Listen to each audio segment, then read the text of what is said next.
Right, daughter of fighter ఈరోజు Delhi liquor పాలసీకి సంబంధించిన దాంట్లో కేసులో ఒక ఫాల్స్ ఎజెండాగా వేసుకొని లేకపోతే ఒక ఫాల్స్ ప్రాపగండతో ఈరోజు ఎమ్మెల్సీ కల్వకుంట్ల కవిత గారిని 166 రోజుల పాటు విచారణ పేరిట వేధించిన సంగతి మనందరికీ సోషల్ మీడియాలో చూసినాం. ఈ నేపథ్యంలో కూడా అక్కడ ఏదైతే ఈడీ కానీ సిబిఐకి సంబంధించిన కేసుల్లో ఆమెకు బెయిల్ లభించడంతో ఇప్పుడు ఆమె హైదరాబాద్కు వస్తుంది. ఈ నేపథ్యంలో కూడా కవిత గారికి సంబంధించినటువంటి అభిమానులందరూ కూడా భారీ ఎత్తున తెలంగాణ భవన్కు తరలి వస్తున్నారు. తెలంగాణ భవన్కి వచ్చిన తర్వాత ఇక్కడ ఉన్నటువంటి తెలంగాణ తల్లి విగ్రహం వద్ద వాళ్ళు నినాదాలు చేస్తూ ఉన్నారు. డాటర్ ఆఫ్ ఫైటర్ ఎట్టి పరిస్థితుల్లో కూడా కడిగిన ముత్యం లెక్క ఈరోజు కవిత బయటకు వస్తుందని చెప్పేసి కూడా చెప్తూ ఉన్న పరిస్థితి. కొంతమంది ఉన్నారు, వాళ్ళతో మాట్లాడే ప్రయత్నం అయితే చేద్దాం. అసలు ఏం జరుగుతుంది, అసలు ఎందుకు ఇన్ని రోజులు ఆమెను నిర్బంధించాల్సిన అవసరం వచ్చిన దాని మీద మాట్లాడే ప్రయత్నం అయితే చేద్దాం. అక్క, ఏం పేరు నీ పేరు? నా పేరు ఖుషి అండి. ఖుషి సమ్ము. ఖుషి సమ్ము, ఎక్కడి నుంచి వచ్చినావు? సికింద్రాబాద్ అండి. రైట్, మొత్తానికి చాలా రోజుల నుంచి ఒక 166 రోజుల గ్యాప్ తర్వాత ఈరోజు ఎమ్మెల్సీ కవిత గారికి బెయిల్ వచ్చింది. ఆమె ఇప్పుడు హైదరాబాద్కి రాబోతుంది. ఎలా అనిపిస్తుంది మీకు? చాలా సంతోషంగా అనిపిస్తుందండి. ఇప్పుడే తెలంగాణలో మేము బతుకమ్మ పండుగ జరుపుకున్నంత సంతోషంగా ఉంది. సుప్రీంకోర్టు చాలా మంచి తీర్పు తీసుకుంది. గత 5.5 నెలల నుంచి వెళ్ళి కవితకు హెల్త్ ఇష్యూస్ ఉన్నా కూడా కోర్టు అనేది మనకు బెయిల్ ఇవ్వలేదు. కానీ సుప్రీంకోర్టు దీన్ని బెయిల్ ఇచ్చినందుకు కవితకు మేము చాలా సంతోషంగా సంబరాలు చేసుకున్నామండి. నిన్న కూడా స్వీట్లు పంచుకున్నాం మేము. ఈరోజు మళ్ళీ తెలంగాణ భవన్కి వచ్చినాం. కవితక్క శంషాబాద్ ఎయిర్పోర్ట్కి వస్తుంది, అందుకనేసి మేమందరము కవితక్కని రిసీవ్ చేసుకోవడానికి వచ్చినామండి. అంతేనా? రైట్, ఒక మహిళని అని చూడకుండా అంటే ఒక ఫాల్స్ అలిగేషన్ ఎట్లాంటి దానికి ఒక విచారణ పేరిట అసలు ఉందో లేదో ఏం జరిగిందో తెలియకుండా 166 రోజుల పాటు అలా జైల్లో పెట్టి వేధిస్తున్నారు కదా, దీన్ని ఎట్లా చూస్తారమ్మా మీరు? ఇది ఈడీ చట్టం కాదు, నేనైతే చెప్తున్నా ఇది మోడీ చట్టము.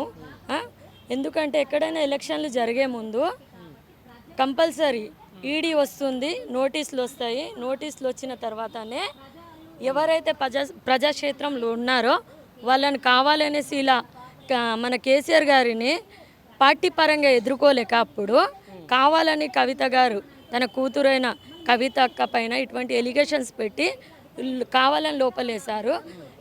బెయిల్ కూడా రాకుండా చేశారు అక్కకు.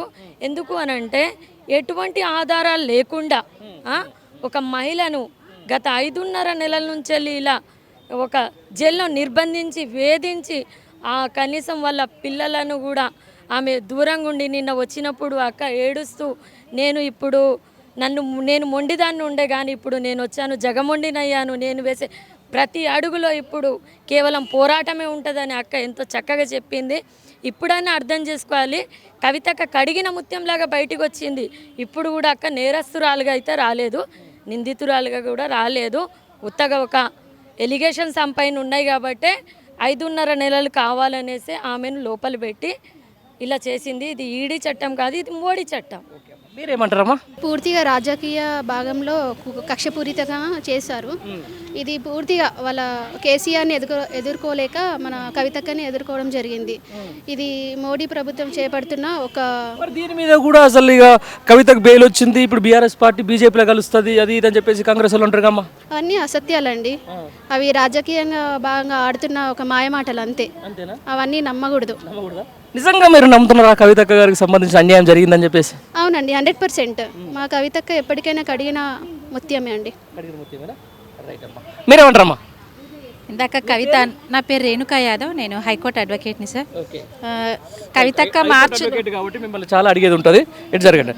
అసలు ఏంది, అసలు ఈ కేసు ఏంది, దీనికి ఎట్లా అయింది, అసలు ఈ బెయిల్కి ఇన్ని రోజులు సమయం ఎందుకు పట్టింది, అసలు ఎందుకు ఇట్లా ఒక మహిళని చేయాల్సి వచ్చింది?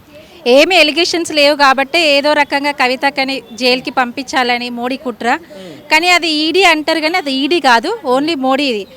మోడీకి ఏమి పని లేదు, పాట లేదు, ఏందో తెలుసుకోడు, ముందు వెనక ఏం జరిగిందో ఆలోచించాడు. ఒక ఆడబిడ్డ పైన ఎలిగేషన్స్ పెట్టి జైలుకి పంపించడము. దగ్గర కవితక్క తీహార్ జైల్లో 166 డేస్ దాటింది. కానీ సుప్రీంకోర్టు, దేశంలోనే పెద్దదైన న్యాయస్థానం సుప్రీంకోర్టు, ఆ సుప్రీంకోర్టే కవితని గుర్తించి కవితక్క పట్ల ఉన్న ఎలిగేషన్స్ అన్నిటిని కూడా ఫాల్స్ అని నమ్మింది కాబట్టే తనకు బెయిల్ ఇవ్వడం జరిగింది. కవితక్క ఎప్పుడైతే ఇక్కడ నుంచి అరెస్ట్ అయ్యి అక్కడికి ఢిల్లీకి బయలుదేరిందో ఆ రోజు ఎట్లా ముత్యంలాగా వెళ్ళిందో ఈ రోజు కూడా కడిగిన ముత్యం లాగానే తెలంగాణ రాష్ట్రానికి రాబోతుంది. ఇంకా కాసేపట్లో ఢిల్లీ నుంచి మన అది తెలంగాణకి బయలుదేరుతుంది కవితక్క ఎప్పుడైనా ముత్యమే. ఇప్పుడు పిల్లలు ముత్యం ఏది అంటే మనం చూపించాలంటే కవితక్కనే చూపించాలా.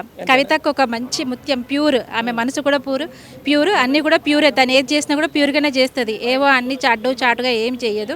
ఏదున్నా ఓపెన్ హార్టెడ్. కవితక్క లాంటి అక్క మాకుండడం అది మా అదృష్టము.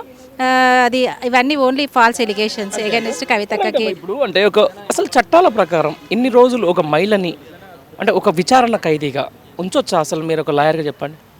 ఉంచొద్దు కానీ ఏదో అడ్డంగా పెట్టుకొని కవితక్కని బీఆర్ఎస్ పార్టీని తట్టుకునే దమ్ము ధైర్యము ఆ పార్టీకి లేదు కాబట్టే అనవసరంగా కవితక్కని ఇన్ని రోజులు జైల్లో ఉంచడం జరిగింది. దగ్గర 166 డేస్. అంటే వీళ్ళేమో చెప్తున్నారు మొత్తం లిక్కర్ స్కామ్ కాబట్టి అది అరెస్ట్ అయింది. ఇది ఇప్పుడు ఆమెకు బెయిల్ వచ్చింది కాబట్టి ఈరోజు బీఆర్ఎస్ పార్టీని బీజేపీలో విలీనం చేస్తున్నారని చెప్పేసి కాంగ్రెస్ సంబంధించిన వ్యక్తులు అంటున్నారు. ఈయనే లేదు, ఇది పోరాటం చేసి కేసీఆర్ గారు ఉపవాస దీక్షలు చేసి సాధించుకున్న రాష్ట్రం. అంత తొందరగా అది బీజేపీలో విలీనం అయ్యే ప్రసక్తే లేదు. అవన్నీ పుకార్లు. కవితక్క బయటకు వచ్చింది కదా, ఆ పార్టీ గొప్పతనం నిలబెట్టుకోవాలని అన్ని అబద్ధాలు, ఓన్లీ రూమర్స్ అంతే సార్. ఇప్పుడు కాంగ్రెస్లో విలీనం అయితే బీఆర్ఎస్ ఏమో కాంగ్రెస్లో విలీనం అవుతుందని చెప్పేసి ఏమో బీజేపీ వాళ్ళు అంటారు. లేదు బీఆర్ఎస్ బీజేపీలో విలీనం అవుతుందని చెప్పేసి ఏమో కాంగ్రెస్ వాళ్ళు అంటున్నారు. అంటే బీఆర్ఎస్ ఫర్ సేలా? బీఆర్ఎస్ ఫర్ సేల్ ఎప్పటికీ కాదు sir. BRS branded in Telangana state. ఇవన్నీ లోకల్ బ్రాండ్స్. బీజేపీ, కాంగ్రెస్ ఇవన్నీ లోకల్. కానీ తెలంగాణ అనేది బ్రాండ్. అది ఆ బ్రాండ్ని తట్టుకునే శక్తి ఏ బ్రాండ్కి కూడా లేదు.